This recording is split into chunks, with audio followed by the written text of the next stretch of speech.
الحمد لله وكفى والصلاة والسلام على سيد الرسل وخاتم الأنبياء وعلى آله وأصحابه وأهل بيته أجمعين۔ دوستو میرا چہرہ نظر آنا ضروری نہیں ہے، اس بورڈ کو اچھی طرح دیکھیں میں نے کہ 12 ربیع الاول 1445 کا چاند اور میرا ایک سوال دیکھیں، اعلان ہوا رمضان المبارک میں 22 مارچ 2023 کو یہ اعلان ہوا کہ رمضان المبارک کا چاند نظر آ گیا ہے، اور یہ ہوا رات کو تقریباً 11 بجے 10 بجے کے قریب، ٹھیک ہے، یہ یاد رکھیے گا۔ 22 مارچ 2023 کو یہ اعلان ہوا رمضان المبارک کا، اور 11 بجے تقریباً اعلان ہوا، اور ربیع الاول کا چاند جو ہے وہ 16 کو اعلان ہوا، 16 ستمبر، ٹھیک ہے، 16 ستمبر 2023 کہ چاند نظر نہیں آیا، لہٰذا 17 کو نظر آئے گا اور 18 کو یکم ہوگی، صحیح ہے، 18 ستمبر کو۔ یہ دو باتیں ہیں، ان کو ہم لے کے چلتے ہیں۔ اس سے پہلے کہ رمضان المبارک کا چاند کم تھا لیکن نظر آ گیا، اور ربیع الاول کا چاند نظر نہیں آ سکا، اس میں سے سب سے پہلے آپ 3 باتیں سمجھ لیں۔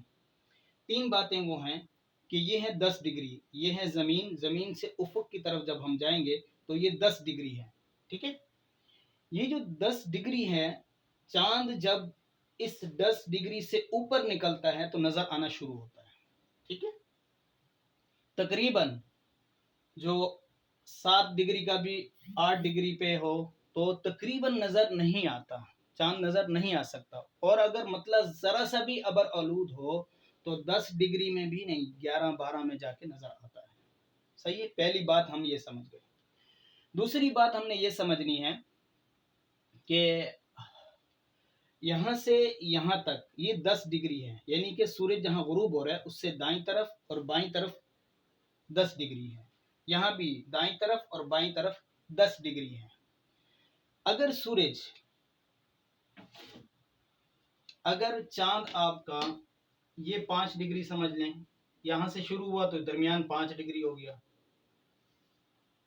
اگر آپ کا چاند 10 ڈگری نہیں ہے بلکہ 8 ڈگری پہ کھڑا ہے، لیکن 5 ڈگری اس طرف ہے، سورج سے اس طرف ہی ہوتا ہے، اس طرف کبھی ہوتا ہی نہیں ہے چاند، ٹھیک ہے، وہ میں نے سمجھانے کے لیے بتایا، اس طرف ہے، تو یہ چاند جو ہے یہ بھی نظر آ سکتا ہے، کیونکہ یہ سورج کی بالکل سامنے والی شعاؤں کی زد میں نہیں ہے، تو 5 ڈگری اس طرف ہو جائے تو تب بھی وہ 8 ڈگری پہ 7 ڈگری پہ نظر آ جائے گا، ٹھیک ہے۔ یہ دوسری بات ہم سمجھ گئے۔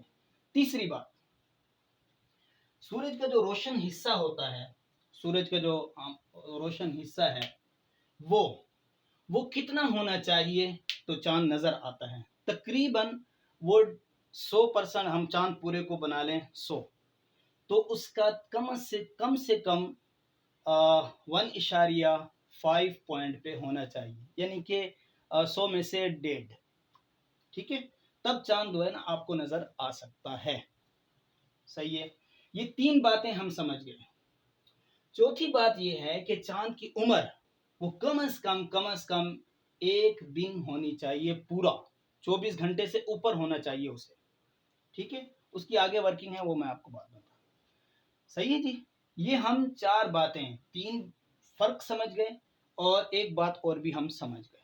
اب آتے ہیں رمضان المبارک کے چاند کو ہم دیکھتے ہیں کہ یہ 10 ڈگری پہ تھا اور بالکل سامنے تھا، افق پہ تھا۔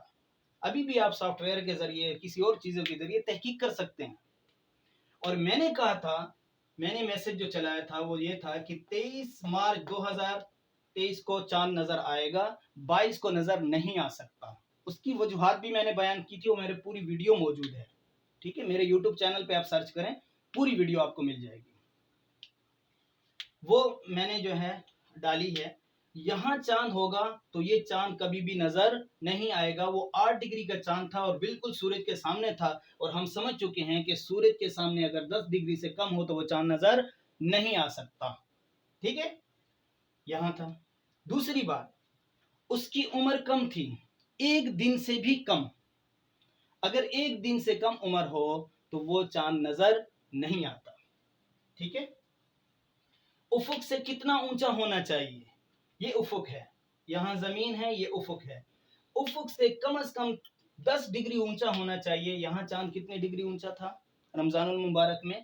8 ڈگری. 10 ڈگری بالکل، اگر بالکل سیم سورج کی شعاؤں کے نیچے ہے تو اسے 10 ڈگری ہونا چاہیے تھا، وہ 8 ڈگری تھا. پہلے ہم رمضان المبارک کا سمجھ رہے ہیں. ٹھیک ہے، میری بات طویل ہو رہی ہے لیکن میں اپنا بات سمجھانا چاہتا ہوں کہ ربیع الاول 1445 کا چاند اور رمضان المبارک کے فرق کیا تھا.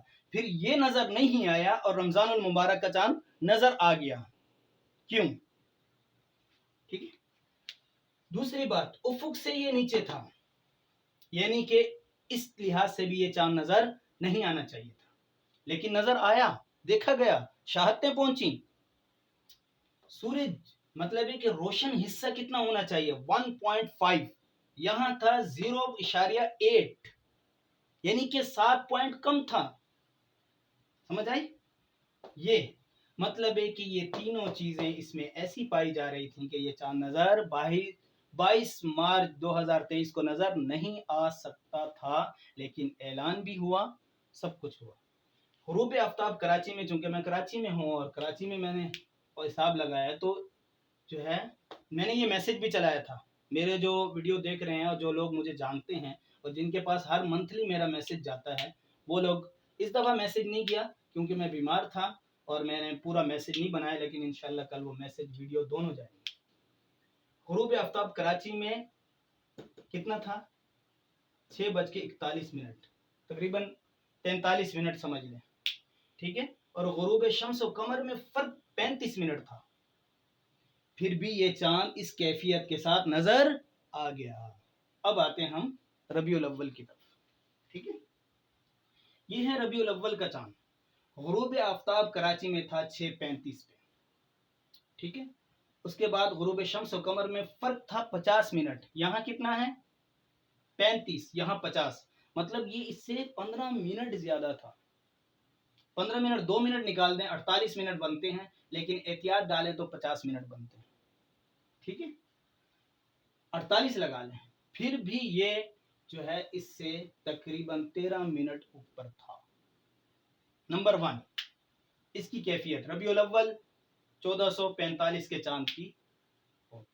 دوسری بات، افق عمر، جو ان دونوں کے درمیان عمر کا فرق تھا، وہ ہمیں چاہیے تھا تقریباً 1 پوائنٹ، یہ 1.4 تھا.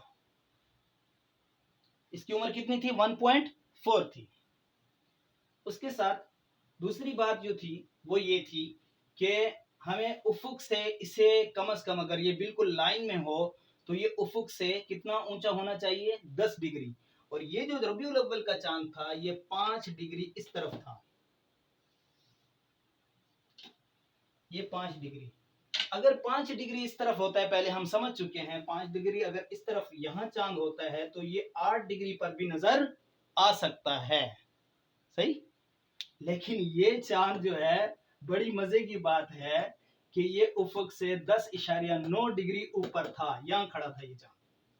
اگر یہ چاند یہاں بھی ہوتا، یہ چاند یہاں بھی ہوتا تو نظر آ جاتا، کیونکہ یہ 5 ڈگری سورج سے اس طرف تھا. صحیح ہے. میری تو یہ دایاں بن گیا، یہ بائیں، تو بائیں طرف سمجھ لیں. ٹھیک ہے. اور مغرب کی طرف آپ چہرہ کریں گے تو پھر بھی آپ کا بائیں طرف بنے گا. اور ہمیشہ چاند جو ہے وہ بائیں طرف ہی ہوتا ہے، دائیں طرف کبھی بھی نہیں ہوتا. ٹھیک ہے.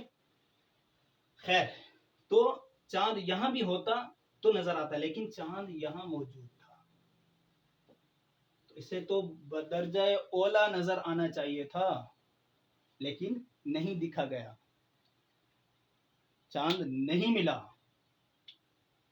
خیر، تو یہ چاند یہاں تھا پھر بھی نظر نہیں آیا. ان دونوں کے درمیان تیسرا فرق جو تھا وہ روشن حصے کا تھا. یہاں میں نے کہا کہ 0.0 ہے، 0.86 پہ تھا. یہاں 1.94، یعنی کہ 2 حصے اس کے روشن تھے. ہمیں کتنا حصہ دیکھنے کے لیے، اچھی طرح دیکھنے کے لیے کتنا حصہ چاہیے؟ 1.5. یہاں 1.9 ہے، مطلب 2 سمجھ لیں، تھوڑا سا ہی ہے، 2 سمجھ لیں. تو یہ چاند اتنا روشن ہونے کے باوجود نظر نہیں آیا. اور یہ چاند اس کیفیت کے ساتھ نظر آ گیا۔ تو یہ فرق تھا دوستو جو میں سمجھانا چاہتا تھا کہ دیکھیں ایسا نہیں کیا جائے، ورنہ دنیا ہنسے گی ہم پہ کہ ہم کیسے طالب علم ہیں فلکیات کے، یا ہم کیسے رویت ہلال میں ہیں کہ ہمیں اس فرق کا علم بھی نہیں ہے۔ تو یہ چاند نظر آنے کے قابل تھا اور یہ نہیں تھا، یہ چاند نظر آ گیا اور یہ نظر نہیں آیا۔ تو دوستو یہ فرق اس لیے بیان کیا تھا کہ بہت سارے لوگوں نے مجھے سوال بھیجے کہ آپ جو ہے نا اس کا فرق بیان کریں، آپ کیوں کہہ رہے ہیں کہ اس میں نظر آنا چاہیے تھا، یہ نظر نہیں آنا چاہیے تھا۔ تو ادنا سا طالب علم ہوں تو اس لیے میں نے سوال رکھا ہے بڑے حضرات کے سامنے کہ یہ چاند نظر آ گیا اس کیفیت میں، تو یہ چاند نظر کیوں نہیں آیا؟ ٹھیک ہے دوستو، میرے جو چینل ہے اس کے اوپر فلکیات کی تقریباً ویڈیو موجود ہیں، آپ میرے چینل کو سرچ کریں، اس پہ سیکھیں کہ فلکیات ہے کیا، چاند ہے کیا، اور چاند کیسے نظر آتا ہے۔ اور اسی طرح ہر مہینے کی ویڈیو بھی موجود ہوتی ہے 10 دن پہلے۔ تو اللہ تعالی ہم سب کا حامی و ناصر ہو، اللہ ہمیں اچھے فیصلے کرنے کی توفیق عطا فرمائے۔ السلام علیکم ورحمۃ اللہ وبرکاتہ۔